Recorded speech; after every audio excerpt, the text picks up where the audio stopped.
All right. Hi, I'm Erin Young, and you're listening to the new interview series from Slide UX called Designing for Dignity Innovation in Brain Change, Age Tech, and Care. Today's episode is a special treat. We often focus on the somber and serious sides of aging, but today's conversation will focus on the lighter side. We'll be talking about fun and play and connection in aging and how digital products can support those things. So I'm excited to introduce David. For the past 25 years, David Wyatt has been in the business of reputation building. He's worked with hundreds of brands from global corporations and international nonprofits to startups and causes and individuals. And Wyatt Brand, the company that he co-founded in 2006, was acquired by ECPR Texas in 2018. He's now the head of communications and business strategy at Mighty Coconut, which is an entertainment studio behind films like Pigeon Impossible and The Ocean Maker, as well as the hit virtual reality game Walkabout Mini Golf. And he's here because Walkabout Mini Golf is one of the most popular games in VR right now, and half of its players are over age 45, with many of them well into their 70s and 80s. So, David, thank you for being here. My pleasure. It's so good to see you and so fun to talk about this set of topics. Absolutely. So maybe you can tell us a little bit about your background and how you arrived at Mighty Coconut. Yeah, absolutely. I had a nonprofit beginning to my career in fundraising and then into communication and marketing. And after about 7 years of doing that, started doing agency work. We thought we were going to focus on nonprofits, and then that turned into kind of cause-related businesses and then all kinds of businesses. And then I think, like a lot of folks during the pandemic, I sort of had a set of realizations about what I wanted to be doing with my time and where I wanted to find purpose. And I opened myself up to possibility. And a former client, Mighty Coconut, came calling about this game that they made that just took off out of nowhere during the lockdown, especially, but was growing and growing and growing. And so I decided to take the leap kind of back in house to work with this studio. I didn't really know much about VR, but I was just interested in the people stories that the technology was making possible. And so I just threw myself into whatever this thing was going to be. And it's been a wild set of adventures for sure. I love it. So we connected because Mighty Coconut has this interesting player demographic. Did they intentionally plan to focus on older players? Not at all. I mean, so we had made a couple of little mobile games previously, a few years prior. And during the lockdown, our CEO, Lucas Martel, he had made a phone version of Walkabout Mini Golf and had run into the Oculus people at the time, which is now the MetaQuest team. And they said, this would really work well on a VR headset. You should bring it there. During the lockdown, he thought, I need something to do. So he got a developer kit and started developing it. And then at the last minute, the Quest people were like, you should put multiplayer in there. And he was like, do people really want to play together? Yeah, we think that's going to be a thing.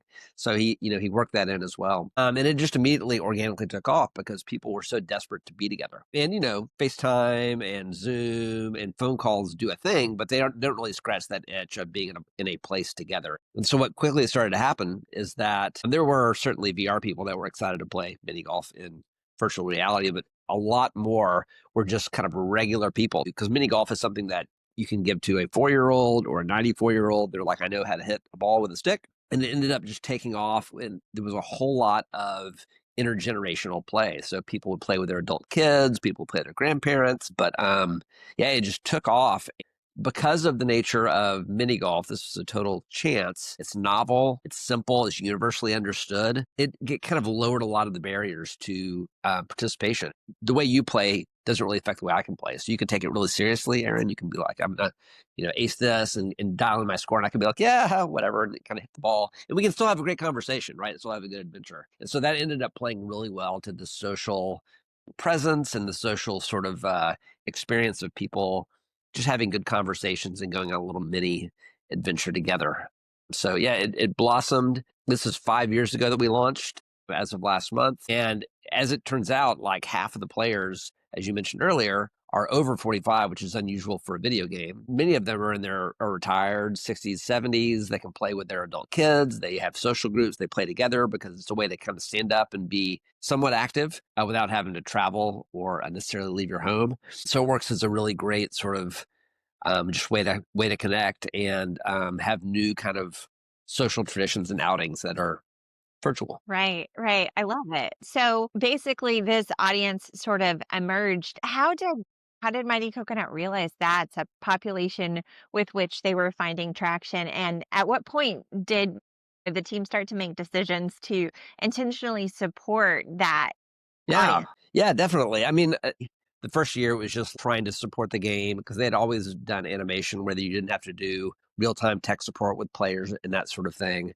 So they were just trying to kind of keep up with the sudden growth. But when I came in, I arrived to a bunch of emails and post-it notes and greeting cards that were just like, here, you deal with these. And as I started going through them, I realized that a lot of them were just like every week we would get human stories of like, oh, I live in Europe, and my parents are back in the States, and this has allowed us to connect. So I just started reading all these human stories. I didn't have much of an affinity for kind of gamers with a capital G. My son's a gamer, but I'm not really plugged into that world. So the human stories seemed a lot more relatable to me. Not everyone can be, the best mini golf player and be up on the rankings, but anyone can get in and have a good social experience. So it was just sort of naturally drawn to those. So I just started seeing 3 or 4 times a week. We got emails, DMs, greeting cards from regular people. I just want to thank you so much. Have you ever thought of this feature or that feature? But a lot of them were just from older people. And we Mhm. started getting fan art. So like there's a sweet retired gentleman in Florida who is making 3D models of just things he saw in the courses and mailing them to us. And so I just started realizing through that process and, looking, of course, at our online communities, Discord and Facebook and those sorts of places that there was just a whole lot of older players who were talking about these sort of stories. And yeah, some of them were mind blowing and touching and heartbreaking and all that sort of thing as well. So we ended up, going deeper on those sort of stories. But it was an incredible set of realizations about, you kind of have someone in your mind that you're thinking is playing VR, right? It's like a young person in their basement who's really, really tech forward, playing shooting games or something really, really adrenaline based. You don't picture older folks in their living room, having a chuckle. And so it was kind of a set of realizations about who we think the players are versus who they actually are. And then, of course, looking into the demography later on, we realized that there actually was a huge trend towards older players. Right. Well, Yeah. and there's so much to like about that because we talk about all of the things that we need as humans and we need to be active. We need to be connected with people. We need to continue to challenge ourselves. And this is a fun activity that supports all of those things. But I'm sure that there are also some challenges to adoption, right? Because VR, I think of my sons who are 14 and 12, like, they want to use their VR and play Gorilla Tag. So I imagine there are some persuasion challenges in actually getting older people to consider and adopt this technology.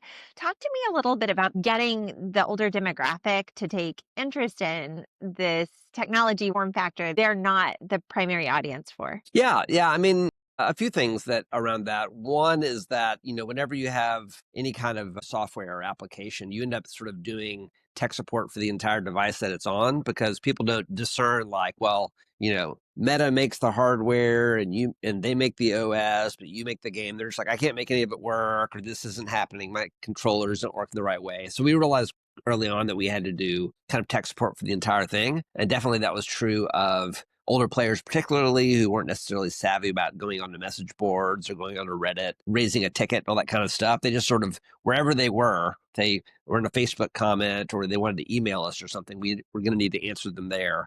So that was part of it. I think another thing is that there's kind of this thing in video games broadly, but definitely in VR because of the interaction and the physicality of it, that there's a whole lot of tutorials up front. So you start the game and there's this big block of text and they teach you how to do things. We just thought that was going to be prohibitive. And I think a lot of that was just Lucas's personal wiring. He was like, I just want to get to the fun. Like I want people to just pop in and understand without reading anything how to hit the ball with the stick. And so because that had been his inclination early on, that became kind of a big pillar of our design approach is make everything as self-evident and frictionless as possible. So a lot of the stuff in game You kind of just learn by getting right in and doing it. And it's a one-to-one to playing mini golf. So if you can go down to your local tourist mini golf place and hit a ball through a loop de loop, or get a hole in one, you can get into VR mini golf and do that. Now there are some things with getting the operating system to update or Christmas tree lights affecting the sensors on your headset. So we have to kind of help people through those sorts of things. But the basic gameplay is very, very intuitive. And the other thing is that there's a set of assumptions that software makers make broadly and game makers make particularly, which is that, well, the lion's share of our players are young people who are very tech forward, very savvy, and the rest of the people are edge cases, that will just sort of put up with something really technical, or we'll lose them and we won't care. And I think we realized really early on that there was this great number of players. And so we had to kind of really start listening to them and realizing the text is too small, or some of the nooks and crannies are too dark and their eyes cannot see them. So we did get our technical director, Colby Morgan, is actually legally blind. And so he was a really big early advocate for accessibility in our game and in our menus and that sort of thing. So we have magnifiers, we have photosensitivity toggles so people can turn those things off. But also we added some senior citizens to our beta test group, which is normally a lot of young tech forward dudes that are in there geeking out on it. And we got, this sweet woman named Dee who has visual impairments, because we wanted to know early on what it looked like to someone with that. There's also a lot of older people especially play sitting down. They'll sit on the edge of their chair and play because they can't stand for a long period of time. And so there's settings to kind of adjust that. So we wanted people sort of feel like any way they were able to play was welcome and right. It's mini golf after all, so there's nothing too fussy and formal about it. But we wanted to set the expectation that the accessibility and the broad range of user types was just the default. And in order to be a good player here, you didn't have to be a great skill person. You just had to be up for it, friendly to other people, open to learning or teaching, and kind of being a good citizen or neighbor. The other stuff is superfluous. If you want to be good at mini golf, that's fine, but it's not really what the game is about. It's about being accessible and welcoming. Right. Yeah, I love that because I think part of the enjoyment is connecting with other people, and the more people who can participate, the more possible it is for everyone to have fun with that loved one that might not be able to go stand out on a hot mini golf course in the summer in Texas that's right. or whatever it is. Yeah, that's right. That's right. Well, yeah, we also realize that each platform has its specific tricks and kind of limitations, and people want their platform particularly to have a lot of features that show up in our game. And we've resisted a lot of that technology because it will sort of shut out other platforms. Because what we learned is exactly what you're saying, is that they want to play on whatever device they have. If it's an older one, if it's a European popular one, we even open it up to iPhone and iPad users, because even though it was a great effort to do so, we want it to be available to people and their loved ones. That's the main driver of the growth and retention of the game, is that people can just enjoy it for a long time. They don't have to have the latest and greatest hardware. And so we use a certain graphic fidelity. We use a certain art style. We don't have certain features in the game because it would shut it off. Only particular players can enjoy those features. We want everyone to be able to have a really, really similar experience on whatever device they are, because that seems to lead to the greatest enjoyment and retention for them. That's great. So you've described some of the design choices that you've now made supporting Hmm. this audience insight that you've got. You make sure that the text is legible, that folks have the features that they need in terms of magnifiers or enough contrast to be able to see differences in dark spaces, the ability to play sitting down as well as standing up if you choose, stuff like that.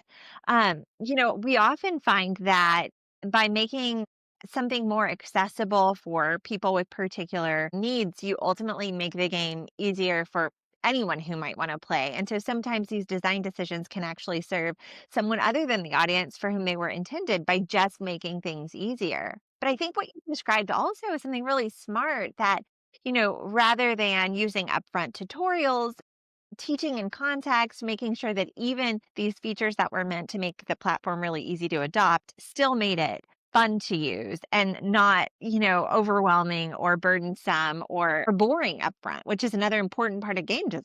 Yeah, very, very much so. And I think it's something that happens in particular, probably with all software, but I see it a lot in gaming, which is the loudest, most visible players are the obsessive daily players who are usually young, have a lot of free time on their hands. They're very, very tech forward. They want things to be faster, more feature rich. They want things to be more intense because they play a whole lot of games and they can take a whole lot of movement. They can take a lot of aggressive gameplay. They want to get in and compete against each other and grief each other. Those are the features that really matter to them because they're such immersed gamers. And those are the people also that use Discord as a platform that a lot of software and game, it's kind of a social forum platform. And so those people raise a hand to become a beta tester.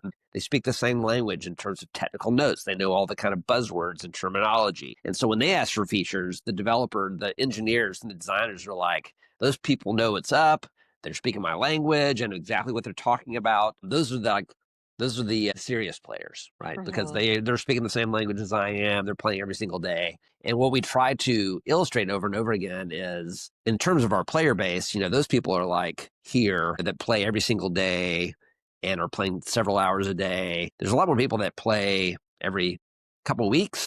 Mhm. And a lot of other people, a much huger pool of people, zoom back so you can see where my Yeah. arms are, is, like that's people that play every few months or maybe twice a year or something like that. There's a lot more of those people that we need to be serving and that could be, of course, buying more add-ons and that sort of stuff. And so really helping them realize like they're invisible. They're over here on a Facebook group or a niche, the ladies of Walkabout group or whatever. But there's a lot more of those people than there are those dudes, that are playing every single day and kind of speaking your language. And so how do we qualify and quantify those inputs?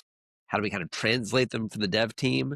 How do we make them understand that some of the social fun features will be more consequential in some ways than a really particular technical feature that, again, those obsessive players want, like selfie cams. People love to go in and, get a picture with their grandma or their dad or whatever. And they want to commemorate those memories. And so really prioritizing those kinds of features so that older players and just kind of regular non-gamer gamers could get in and enjoy it and kind of spread the joy of what they're doing. Right. So you're kind of having to balance the influx of user feedback that you're getting, and you're having to kind of regulate and account for the fact that a lot of feedback comes from a very small number of people who don't necessarily have a lot in common with the broader pool that you really have to serve, that's quieter, less engaged, but really important to the values of the game. Very much so. Very much so. And I would say also, in terms of, we were kind of talking about features and settings and things of that nature, but also just the gameplay itself. The places we design these themed worlds. There's 36 of them as of next week. And we do a new one every several weeks that we put out. So we want to make sure that those are relatable places, not exclusively to all generations, and especially the older folks, but a lot of them, we want them to enjoy it too. We don't want it to be foreign or off-putting for them, so we keep it for everyone. There's nothing too adult in any of the courses. When we do licensed courses, we make sure that we're licensing an IP that will have intergenerational appeal. So Hmm. we did like Jim Henson's Labyrinth, Hmm. or we did Elvis Presley. And so the younger generations may not have experienced those things firsthand, but they may have had a grandparent or an uncle or someone that told them about it, showed that to them, was eager to, explore those worlds with them. And we find that there's a lot of kind of two-way intergenerational exchanges going on. There's a limited random match. We don't have open lobbies where you go in and you're just kind of encountering a bunch of people, which is kind of what Gorilla Tag does. But for our audience, we think it will be off-putting, to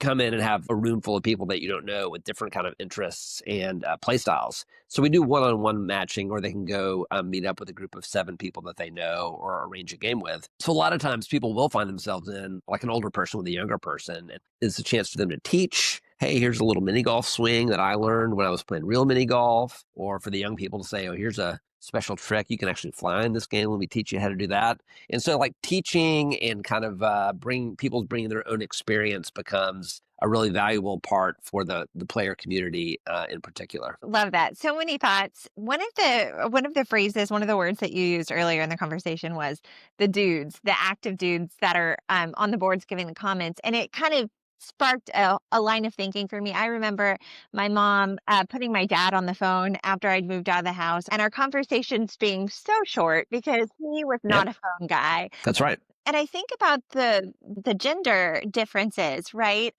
The fact that sometimes what I've heard, what I've read is that men in our society might be more comfortable connecting over an activity where, everybody's taking part in something and connecting socially as a byproduct of the thing they're taking part in.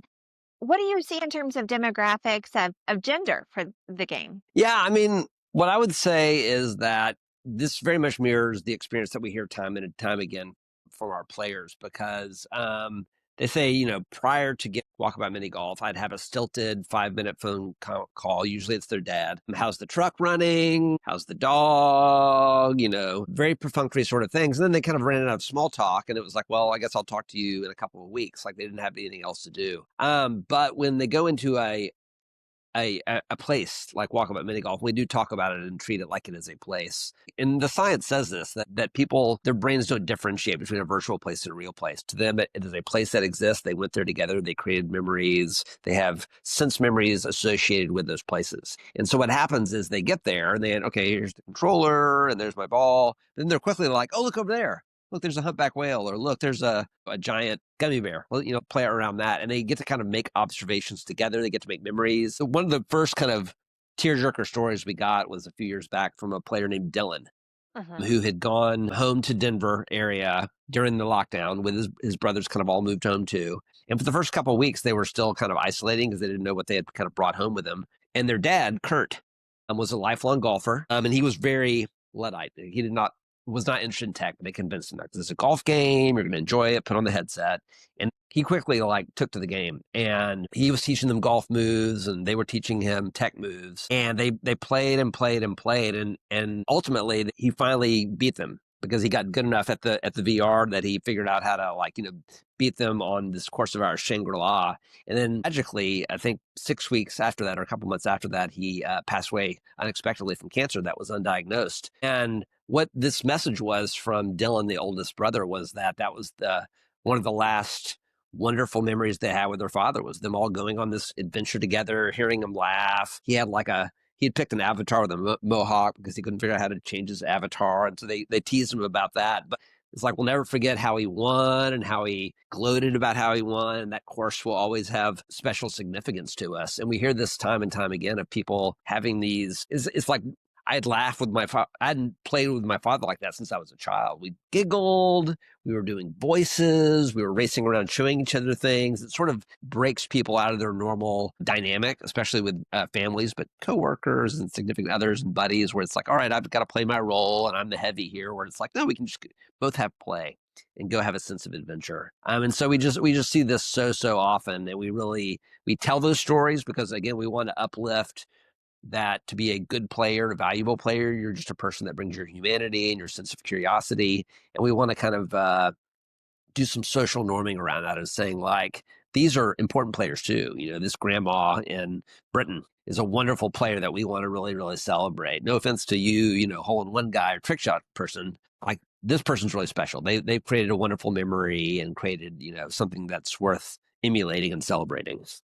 Right, right. Yeah. Gosh, that is a touching story, and it brought back a memory of right before I moved to college, playing mini golf with my dad, and the significance of that moment. Yeah. Yeah. Wow, sweet memories and interesting insights too about the way that people perceive it as a place despite it being virtual. You talked about not discrediting a particular demographic, and I'm curious, do you think that the industry overall underestimates the older audience when it comes to gaming? Like, this seems like an overlooked group that Mighty Coconut stumbled upon.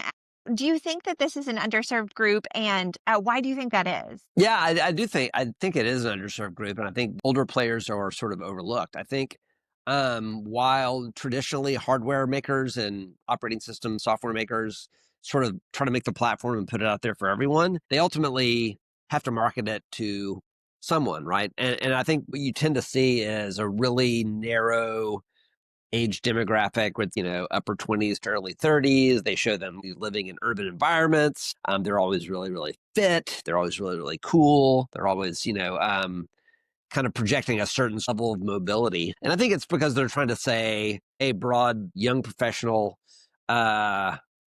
consumer audience of means, this is a device that you can see yourself playing. It isn't dorky to put on a headset. You can enjoy it. It's fun. You can have some good times. But I think they do a disservice by not also showcasing older players for sure, because this is a group that really, really values not just our experience. There are fitness apps, there are puzzle games that people can play seated. There's, travel nature apps that are using a lot of senior facilities where they'll allow people to go to Paris or Egypt and see things they could never make that trip in their lifetime to do that they can now see for the first time. But I really continue to think that, the social gaming piece is the huge opportunity. People understand that you can get in and meet strangers in open worlds or something like that. But the idea of, I don't really know how to relate to my grandchild who's at college and they don't really want to talk on the phone. But if I could get into a comfortable, easy game and connect with them, then we'd have this new experience in common. And this is something that I've observed across the generations in my own life is that, and my dad was old school. He was very like, you're going to go with me to the hardware store, or you're going to go hunting with me, and you're going to sit beside me, and we're going to look out and talk about the hunting or whatever it was. And he was a wonderful father in a lot of ways, but he wasn't really engaged in what we were doing. And the successful, say, parent or grandparent to child experiences I've seen are the ones where the older person takes a genuine interest. I might not understand Minecraft or Roblox or whatever it is, but it's like, tell me about that. All right, what is this? Let's go try it out.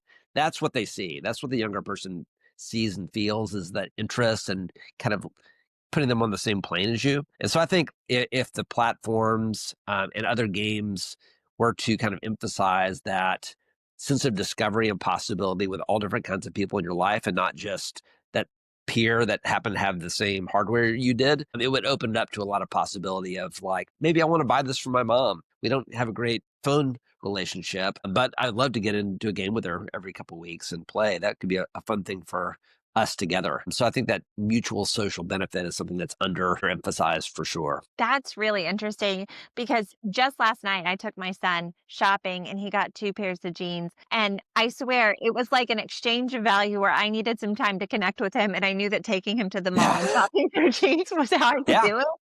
So I relate to that. I'm curious, you've during the course of your time at Mighty Coconut have been observing and connected to stories, not only the stories of Mighty Coconut, but also other therapeutic use cases for VR. What are some of the other interesting examples that you've seen of how VR is supporting older people? There's so much research, the daily news and research studies coming out and case studies of people using it for physical therapy, people using it for brain injuries, people using it to around memory care. There's so many different instances where people will make, sometimes it's a custom application, sometimes it's an off the shelf experience. You can reduce the effects of trauma. You can do immersion therapy. So like if you're afraid of flying or have agoraphobia, VR is a way there as well. But there's just so many countless studies and work being done by universities and different institutions around using VR because of this idea of, really, it's hard to describe until you've done it. But a game in a rectangle, no matter how big that rectangle is on your wall or whatever, is just totally different from being fully inside of a space. It really does kind of put people in a different sort of mindset, even if they're seated, even if they're immobile.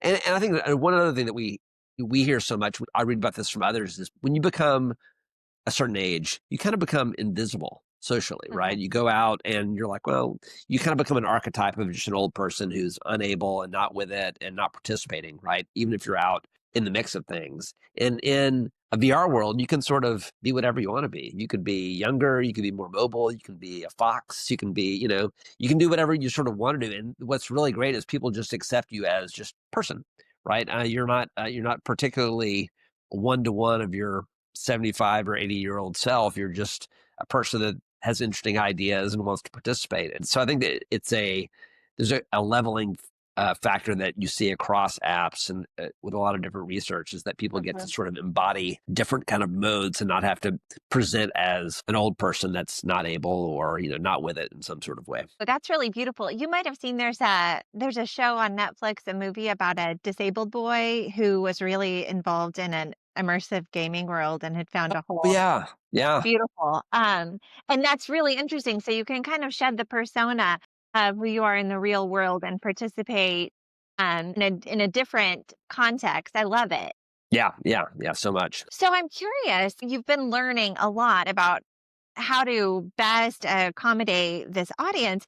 And I'm curious about some of the biggest surprises that you've come across. It makes intuitive sense, for example, that Hmm. small text would be problematic for people with failing eyes. That's kind of one of those basic facts about accessibility. But I often find that there are surprises hidden in the stories of what users experience that I wouldn't have thought of or anticipated myself. And I'm just curious about what such insights you've come across in this space. Yeah, I mean, I think some of them are around like nausea is a real thing in VR because anything's possible, and so people will make these like roller coaster, bungee jumping sorts of experiences. But also, even within a regular game, there's a lot of quick rotating and stuff that just kind of is off-putting to people. And so we've realized what is the most suggested, comfortable mode to put people in it as a default. Also, we have scavenger hunts in every course as well, and so there's mobility in terms of standing, certainly, and walking around, but also there's people have difficulty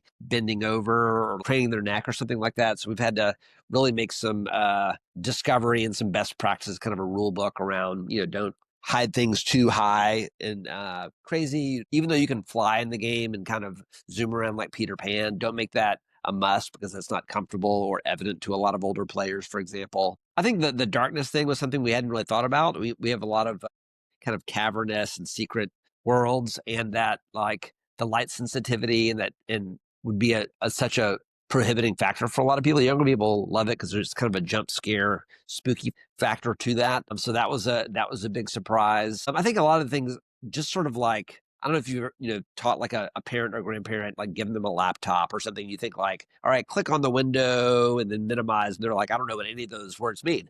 And so we've had to be very, very rudimentary with how we describe actions and movements. And you have to kind of like put it in a way that anyone off the street would understand immediately what you're talking about. And so the words we use when we do, put words in the game, one of the surprises there is how explanatory and basic we need to be to make that accessible. Certainly there's other language differences. So localizing it for Spain and China and Korea and Japan and all those kinds of places has been a learning curve in terms of getting the colloquialisms and the figures of speech right.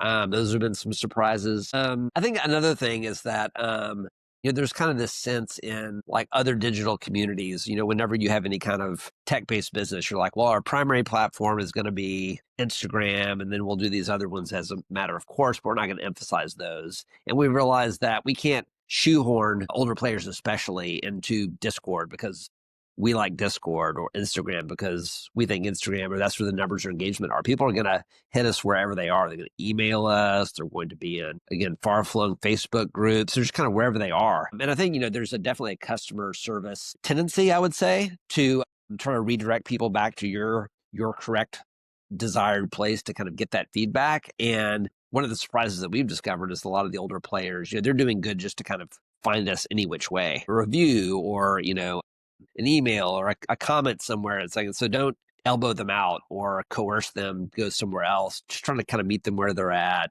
treat them with respect, help them feel empowered about the technology and like, oh, you're doing good. And sounds like you've done some of the right things. And because it can be sort of, I don't want to say dehumanizing, but there's kind of a anonymous sort of thing that happens where you get real clinical with just trying to help people through their technical difficulties, where it's like, this is a chance to have a conversation too, make them feel Right. human, that we appreciate them, and that they're older or have a different ability doesn't make them any lesser of a player for us. We want to celebrate them really and wherever they reach out. Right. That's a brand interaction and it's important. Like the tech support side is a huge piece of this audience being successful. You know, as you talk about internal discussions about what the target audience wants and needs, I sense that there's a continued need to corral the team back to some basic design principles or promises or tenets that guide you sometimes to make decisions that are different from what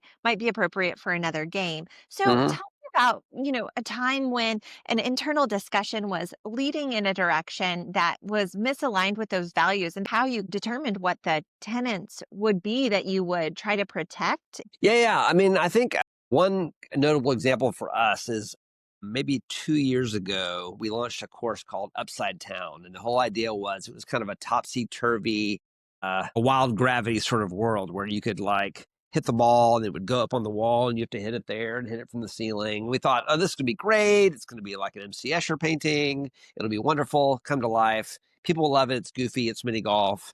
They'll be up for it, right? And what we quickly learned is that, well, a few people were like, finally, someone's doing the wildest mini golf you can imagine. A lot of people were super uncomfortable with it. I think because of, regardless of how you sort of come at mini golf, there's a certain set of like, I physically know how to, swing the putter and have a successful go at it. And all of a sudden we were asking people to do this or do this or do this. And so it's physically difficult for a lot of people, but I think psychologically it was very, very uncomfortable for people. And so I think that experience taught us that we can take risks. Like we don't want to do right down the middle of the road courses because people will sense the lack of imagination and creativity. But there are boundaries and certain sacrosanct things we shouldn't touch. We can change the environments, we can change the lighting, we can change some of the gameplay mechanics, but making the golf and predictable and making the physics realistic, we realized was something we really needed to think carefully about meddling with, because I think there's kind of a balance there where there's a risk reward. Like people will be up for risks in other creative aesthetic areas as long as they don't have to feel unable or silly in their actual gameplay. And so that was definitely a big lesson for us is things that were kind of off limits that we shouldn't mess with because it was messing with a fundamental player expectation, whether they'd been around for 5 years or 5 days, that they expected the mini golf to operate in a certain sort of way. That totally tracks because Yeah. part of usability is a person's mental model, a person's expectations for how something is going to perform. And, I think that older people have much more deeply entrenched Yep. mental models, right? Yep. So, like when you're young, you don't really know what's going on quite as much, right? You're still learning. So, you're open to the possibility that it could be okay this other way. But as we age, we've now got 60, 70 years of experiencing something a particular way, and it's harder for us to accept a version of that that's different. We see that in so many parts of life, but I think that's exactly what's at play when it comes to usability as well. Yeah. No, I think you're so onto something there. Traditions are really, really important. A phrase that came to mind for me the other day was another definition of insanity is changing things over and over again, expecting the same result. I think in technology, we get addicted to change for the sake of change. Like, let's chase after this new technology or let's change it because it's been 6 months. And it's agitating the users, right? They come and they want it to function in a certain way. They've got a certain set of muscle memories or habits. And all of a sudden we've hidden that thing away. It's kind of a deceitful sort of trick. And so really listening to our users, but also just sort of having a group understanding of like change is fun. And, it's exciting to chase after some new ideas or, look after just the statistics and see where those are going, but also there's value to predictability. And I think that's something that we've learned over time is we practically spend nothing on marketing, but there's a certain set of predictable beats that we hit, tentpole sort of features and content drops where people understand, even if they're not engaged in any other way, they're like, all right, when I see that trailer drop on a Monday, I know that on Thursday I need to get my ladies together and we're going to play a game. And so I think there's certain things with the UI, but also just with the broader ecosystem where you need to be very cautious about shaking those up. Even if it, could be monetized in this big sort of way, give people an option to interact with it in the way that they want to. I think it's really, really important. Tradition is just so undervalued, I think, in the fast paced world of technology. Yeah, for sure. Right. We're, attracted to the field because we want to do things that are new and innovative. And when they're successful, sometimes they need to be sustained and maintained in order for that success to continue. Yeah. Yeah. But there's a price to any change. And sometimes we don't know what the price is until we've gone down the path of the change and we realize, "Oh, no, I did the thing 2 people wanted, but I've alienated 10 people and the math is not mathing on the Yeah, change." that's exactly right. That's exactly right. So I think kind of going in this scenario, ready to kind of back out if you need to be, or having a plan A, plan B, but also easing people into it. If you're going to make a big change, a fundamental pivot in the interaction model, you need to do like you did in the beginning of that onboarding, where you're going to teach them, you're going to tell them it's coming, you're going to show them, you're going to let them revert to the classic version for a time until they can get comfortable with it, because not everyone's sort of ready to pivot when you are.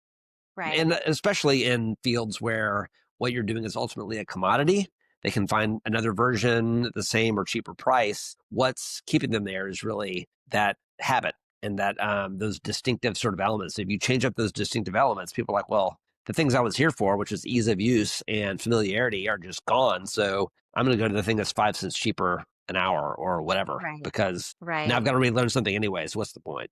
So Right. I think that's the real bottom line danger. Well, one thing that you mentioned earlier, which I think you've been really smart with, is the representation that you've chosen to have with the users that you engage in early Hmm. testing.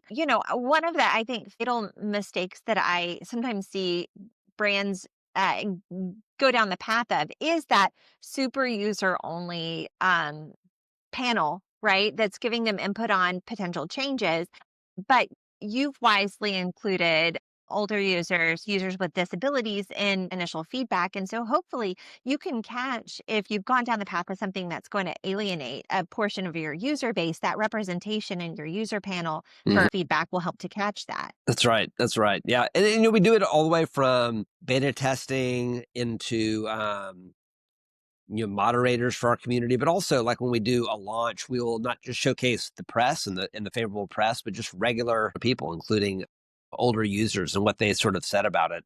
Reminds me of when I went there, or love playing this with my grandkid. Just to sort of again say like those people are just as important and valuable too. It doesn't have to be a young influencer. It can just be someone that's enjoying the game that said something lovely. So it's Mhm. important to kind of just normalize that older voices and users are just as central as other kinds of users. So I think it's an important thing to advocate for internally, because other people kind of slide back into old habits, but also just externally to kind of signal that I have a phrase that your brand is as your brand does. And so you can say that you're inclusive, you can say that you're about, diverse older audiences, but if you don't actually demonstrate that, then people are going to get the sense that it's just talk. Yeah. Yeah, that makes a lot of sense. Wow, so much good stuff in today's conversation. And this is something that I feel like I could just continue talking about forever. But one thing I thought about earlier when you talked about the work you've done with licensed content or working with brands like Henson or Meow Wolf, you're Hmm. balancing novelty and known cultural iconography Hmm. with simplicity. You've got such a broad audience. Talk to me a little bit about how you balance those very specific references against general appeal. Yeah, I mean, I think part of it is practical in that, we're totally independent, so we don't have investor money or VC money, so we can't chase after a Star Wars or a Lord of the Rings. We don't have that kind of ability. So part of it is like who wants to play with us, who's interested in the sense of possibility and discovery that would come with collaborating. But also I think it's about comfort. So it's like Meow Wolf was a really good example, and that was very wild, kind of psychedelic. For those of you not familiar, Meow Wolf is a small series of kind of site specific ongoing installations that are kind of like hands-on artist driven children's museums for adults. Like they're very kind of wild, you can touch things, and they're very fantastical. And so there was going to be a leap for a lot of our older players who'd never heard of that. Certainly international players had never been. A lot of people had never experienced it before. But we made the mini golf familiar enough. We made the kind of introduction and succession of mechanics and holes, even though they were wild, familiar and understandable enough. We kind of teach people as they go along to kind of bring them into this idea of, okay, if you have no association with what Meow Wolf is as a artistic entity out in the world, Meow Wolf in this mini golf game can mean wild, unexpected, kooky things. And that can Got be it. okay. Yeah. That can be okay and comfortable. I think, similar with Labyrinth, and we did Myst, which was a 90s puzzle game, and we did Wallace and Gromit, which is a claymation series out of the dog and the bald gentleman that in England. You've probably seen their claymation shorts on film and on television. We did a thing with Elvis, which is sort of building on the hardcore fandom but niche fandom of some of these groups, with the broader sort of appeal of like, I don't understand what Wallace and Gromit is, but playing mini golf in a British home with a bunch of gadgets and contraption sounds fun. I'm up for that sort of idea. And so I think where we take a risk on the particular IP, we give them something that they can enjoy regardless if they have no association or interest with that IP either.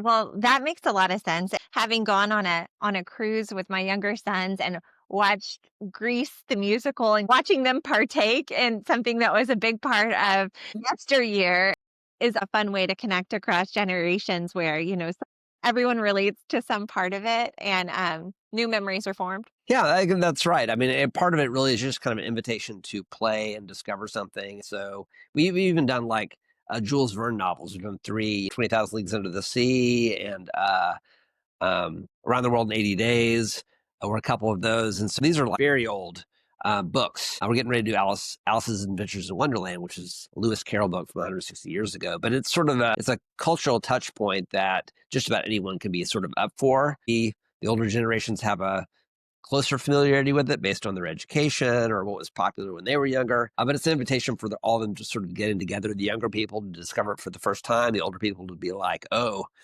I loved it when I was a kid. I can't wait to show you around and tell you how this is different. It's very kind of one to like that Grease musical on the cruise sort of idea, which is like they get to discover it as a new thing and you get to rediscover it through their eyes, which is a gift. Yeah, absolutely. Absolutely. Well, I'm so glad that you pointed out to me the way that Mighty Coconut and this game in particular are serving older people because I never would have realized that. Hmm. But it absolutely makes sense that it's taken off the way that it has. And it's the intentional decision making around preserving those foundational mechanics of the game and then putting people into fun new worlds. Like, I love the mission of helping older people connect with their families and helping younger people connect with their older loved ones through play and providing people with activity and the ability to cast the shells of who they might be in the physical world and just have fun with one another. That's so cool. I really appreciate the time that you've spent talking me through all of this. And I've learned so much. I look forward to continuing to kind of stay in touch as the game continues to evolve and build upon the massive success it's seen in its first 5 years. And I really appreciate you, David, for sharing all these insights with us today. I've had such a good time and thank you for all the thoughtful questions. And I'll be subscribing and listening ongoing for sure. Awesome. Okay. And again, for our listeners, Slide UX is a user experience design firm. We're focused on brain change, age tech, and care. And if you subscribe to our newsletter, you'll be sure to not miss the next episode. But for now, I want to say one final thank you to David, and we'll catch you next time.